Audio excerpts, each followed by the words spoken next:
Thank you for staying with us here on 3FM. Now the details. The Executive Council of the Ghana Football Association, GFA, has announced the appointment of Portuguese Carlos Queiroz as the head coach of the Black Stars. The former Real Madrid, Manchester United, Portugal and Iran coach will lead Ghana's campaign at the 2026 FIFA World Cup in Canada, Mexico and the United States. Queiroz boasts an extensive World Cup pedigree. He led South Africa to qualification for the 2002 FIFA World Cup, guided Portugal to the knockout phase in 2010 and took charge of the Iran at both the 2014 and 2018 tournaments. He has also held coaching roles in Egypt, Oman, Japan and Qatar and is expected to bring his wealth of experience to bear during the World Cup. Coach Queiroz begins work immediately to prepare the Black Stars for the tournament, which kicks off in June 11, 2026. Away from that, Bono Regional Chairman of the NPP, Kwame Bafo, popularly known as Abronya DC, has been released following a bail bond execution by Minority Leader Aphenyo Marking. Kwame Bafo, alias Abronya DC, was arrested by CID over alleged false publication, threats, and conduct likely to cause fear and panic against an Adenta Circuit Court judge. The Minority Leader, Alexander Aphenyo Marking, praised the high level of cooperation from the IGP and police CID boss. Creating a whole media outrage or showing somebody where the power lies. But let me again thank them, the IGP and his CID boss, for accommodating us, listening to us. Looking at the time, they should be closed and gone, but they've cooperated with us. Chairman Abronya was sent into custody. They have brought him back and bail has been granted. Alexander Aphenyo Marking is the Minority Leader, but the NPP national organizer, Henry Nana Boakye, maintains the arrest is a diversionary tactic by the government. Weaponize these kind of arrests just to take our minds off what is really going on in the country. Now, the government is under pressure. LGBTQ is hanging around their necks. The Catholic Bishop Conference is on their back. The entire country is saying that this is not what you promised. 70% of the people are looking for Yes, now today employment has become a serious canker.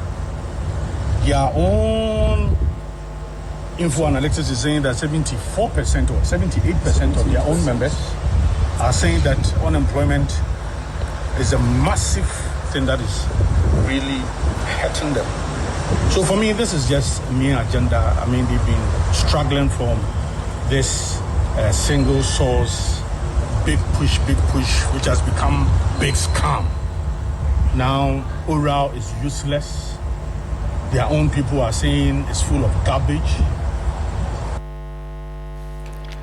You just heard there Henry Nana Boakye, he's NPP national organizer.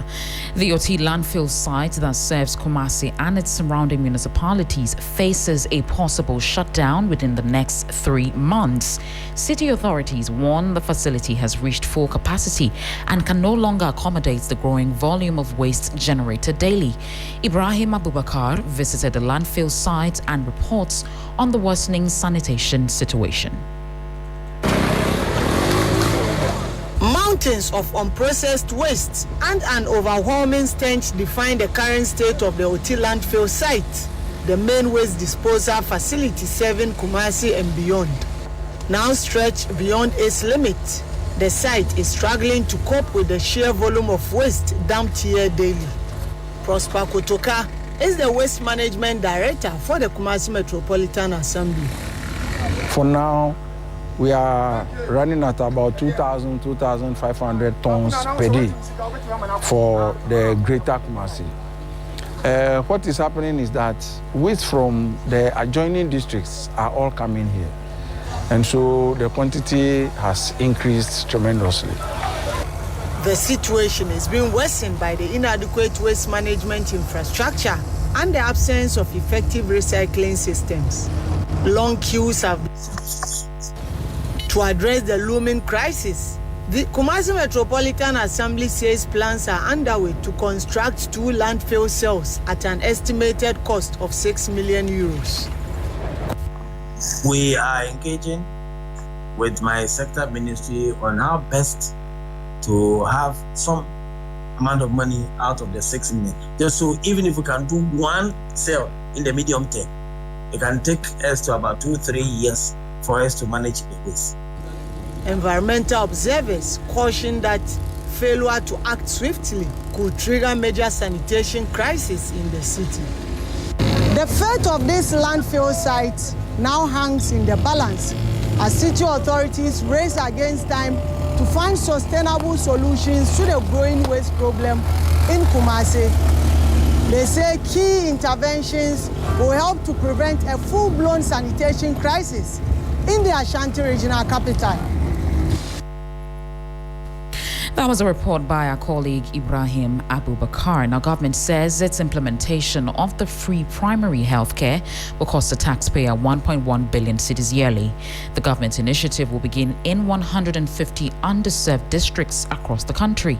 This came to light when Health Minister Kwabena Mintah Kando threw more light on rollouts to be kicked start from Wednesday, April 15. Here's Health Minister Kwabena Mintah Kando speaking during a media engagement. So if I go and sit in cabinet and I say, oh, I need free primary health care, then they give me. I want to recruit health professors, then they will give me. I need Mahama care, then they will give you. Regional hospitals, they will give you. Why? Am I the only ministry? No. So at some point in time, we have a country to govern. And that is a reality. You may not be happy with it, but I'm sorry. That's a reality. We've done the costing, and we need not less than 1.2 billion Ghana cedis a year to be able to run this. So we've done the costing. So if you want by much, you can divide by 12 and you get a figure. So it's not an ad hoc program or project. We've thought through it, we've engaged widely, we've done our projections, and we know what we are doing. Kwabena Mintah Kando is health minister. Now, a pastor has been arrested for allegedly attempting to bury a 5-month-old baby alive at Abofrem in the Ekiwa Imponua district of the Ashanti region. The suspect, Apostle Dr. Richmond Akwesi Frimpong, head pastor of Anointed Grace Prayer Ministry at Kufuor Camp, was apprehended following the incident, which has left residents in shock. An eyewitness, Winfred Agba, says he spotted a pastor and accomplice at the refuse dump at about 11 p.m. holding the baby under suspicious circumstances. He says he intervened and discovered the child was still alive and about to be buried.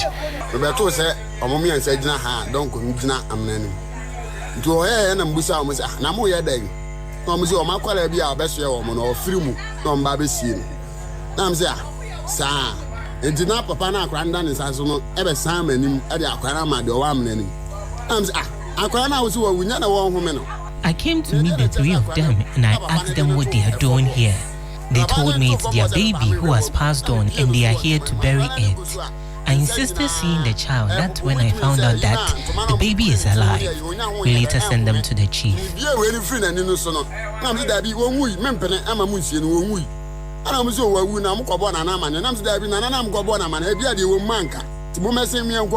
The chief linguist of Abofrem, Nanaya Obidu, also confirmed that the pastor had earlier informed him that the baby had died, prompting him to direct them to a burial site.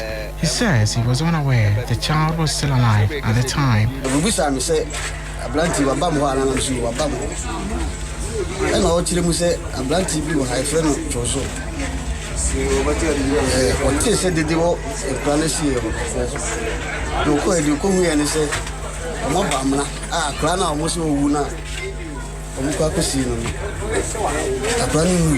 I was told one man from this area heard some noise in the bush and rushed to see what was happening there.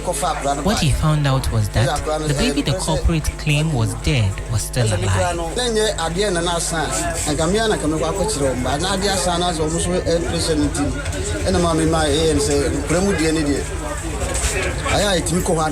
Police at BBNE have since arrested the suspect and his accomplice and say investigations are ongoing. The baby has been taken to the Abafrem clinic and is receiving medical treatment. And that's how we end the morning news here on 3FM 92.7. For more updates, please check out our website, 3news.com. I am Christabel, Success Treve. Time for business.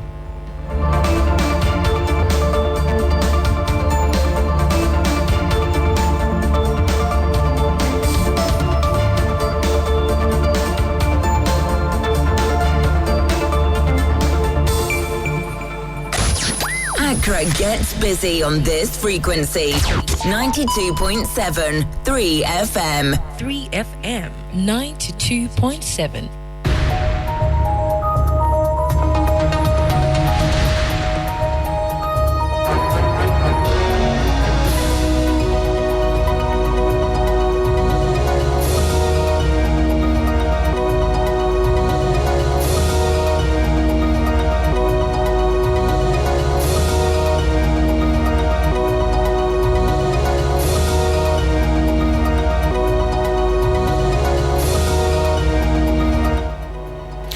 Good morning and welcome to the business news on Sunrise. Coming up this morning, Ghana Union of Traders Associations strike tensions to be tested as importers, freight forwarders meet the transport minister on April 16 over public and AI concerns and port disruptions.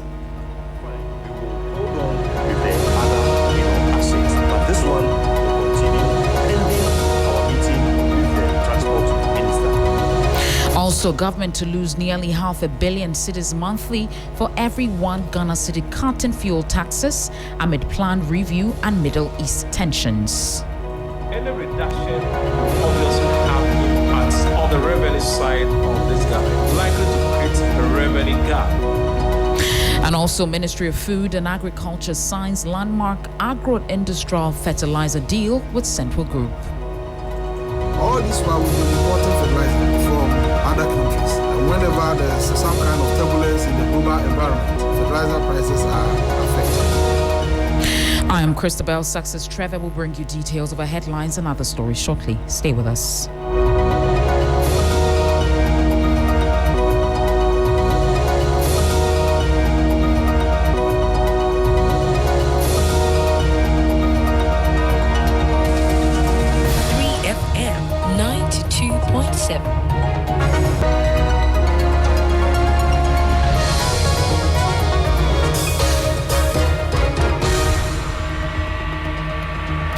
Thank you for staying with us here on 3FM. Now, the Ghana Union of Traders Associations say its nationwide strike is still in force, dismissing reports suggesting the action has been suspended. The clarification comes amid growing uncertainty within the trading community following disruptions linked to the rollout of the public and AI system at the ports. The system, introduced to enhance revenue assurance and streamline cargo clearance, has instead triggered concerns over high and unpredictable duty assessments, delays, and rising demurrage costs. Despite earlier engagements with authorities, traders say their concerns remain unresolved, prompting the directive to halt duty payments and suspend operations. President of GUTA, Clement Boateng, has been reacting to publications claiming the strike has been called off on Business Focus on TV3. Ministry of Finance, has taken an entrenched position, and so we also, have to fight very hard. So the strike is still on? Yes. So what we told Professor Jampo was that as part of actions that we have lined up, this is one of the actions that we have, implemented right now. So what we can do is, fine, we will hold on with the other, actions, but this one will continue pending our meeting with the transport minister. Stakeholders are now pinning hopes on a scheduled meeting with the transport minister on Thursday, April 16, to determine the way forward. Michael Brieje is convener of the Coalition of Concerned Importers and Exporters, Traders and Freight Forwarders. We'll determine the way forward when we meet with the minister on Thursday, yes, whichever the case may be. One of the things that we are calling for is an effective appeal process, because that is not existent. And so we are just telling them that, look, we have been on this issue for a while. If you want us to suspend the strike, why don't you also call off the use of the publican AI? Then when we meet you and have a discussion, discuss the way forward, we can progress. The striking group maintained that until concrete action is taken, the nationwide strike will remain in force. Financial economist Isaac Boedi has warned that the government's planned review of fuel taxes could create a significant revenue gap. This comes on the back of recent caution that every 1 Ghana cedi reduction may cost the state nearly $500 million cedis in monthly revenue. If we check through the numbers that we have, in fact, if you consider the price floor of about 13 for petrol, and then 17 point something for diesel, you then do the calculation and realize that roughly about 31% for petrol and about 20-something% also will be for diesel in terms of the total quantum of how much the taxes and then the margins they make up on the price floor. So if you do this mathematics, it just tells you that yes, any reduction will obviously have impacts on the revenue side of this government, likely to create a revenue gap. And as to how the government is going to take care of that revenue gap, we are yet to be told. That was financial economist Isaac Boedi. He has been warning that the government's planned review of fuel taxes could create a significant revenue gap. Now, Ghana's economic recovery has earned strong praise from the World Bank, with senior officials commending both the country's progress and the leadership of Finance Minister Dr. Kasiela Tuforcing. At a high-level meeting in Washington, the regional vice president for Western and Central Africa lauded Ghana's performance over the past year, describing the turnaround as impressive and signaling the bank's readiness to deepen support. Dr. Forson, speaking on behalf of the government, noted that 2025 marked a decisive turning point after a difficult period, with Ghana now firmly on the path to debt sustainability and transitioning toward growth and development. And Greek Minister Eric Opoku says a planned fertilizer plant and cashew processing facility could create millions of jobs as the government moves to expand local agro-industry and reduce reliance on imports. This follows a landmark agro-industrial fertilizer deal with Central Group. There's more in the following report.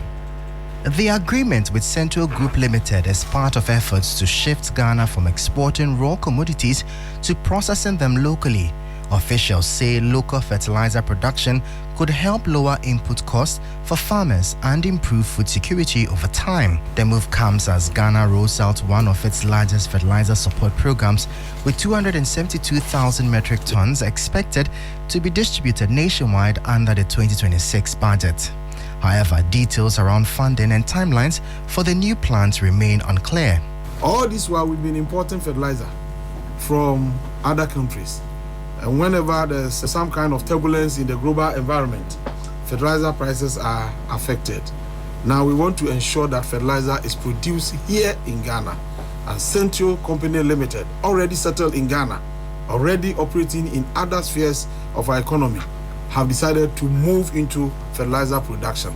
The minister spoke on job creation potential of the projects. Once the factory is processing, they will need more people to support them, and that will bring in a lot of jobs. So it's an opportunity to create millions of jobs for the sustainable jobs that will pay them well.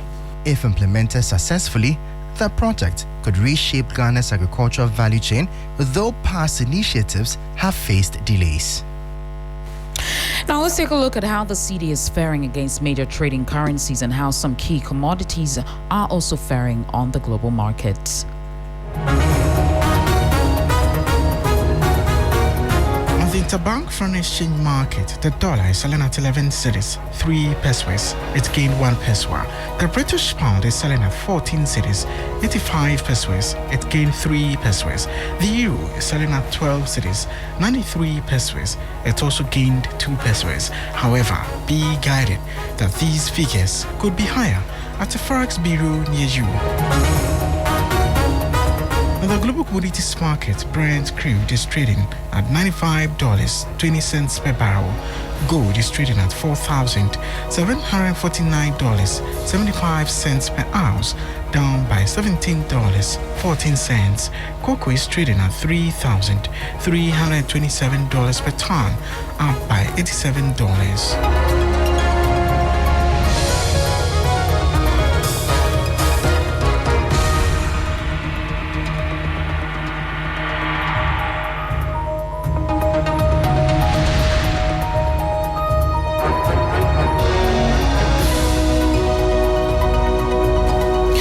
That's how we wrap up the business news here on Sunrise. For more stories, check out our website, 3news.com. I am Christabel. Success Treve. Sunrise continues.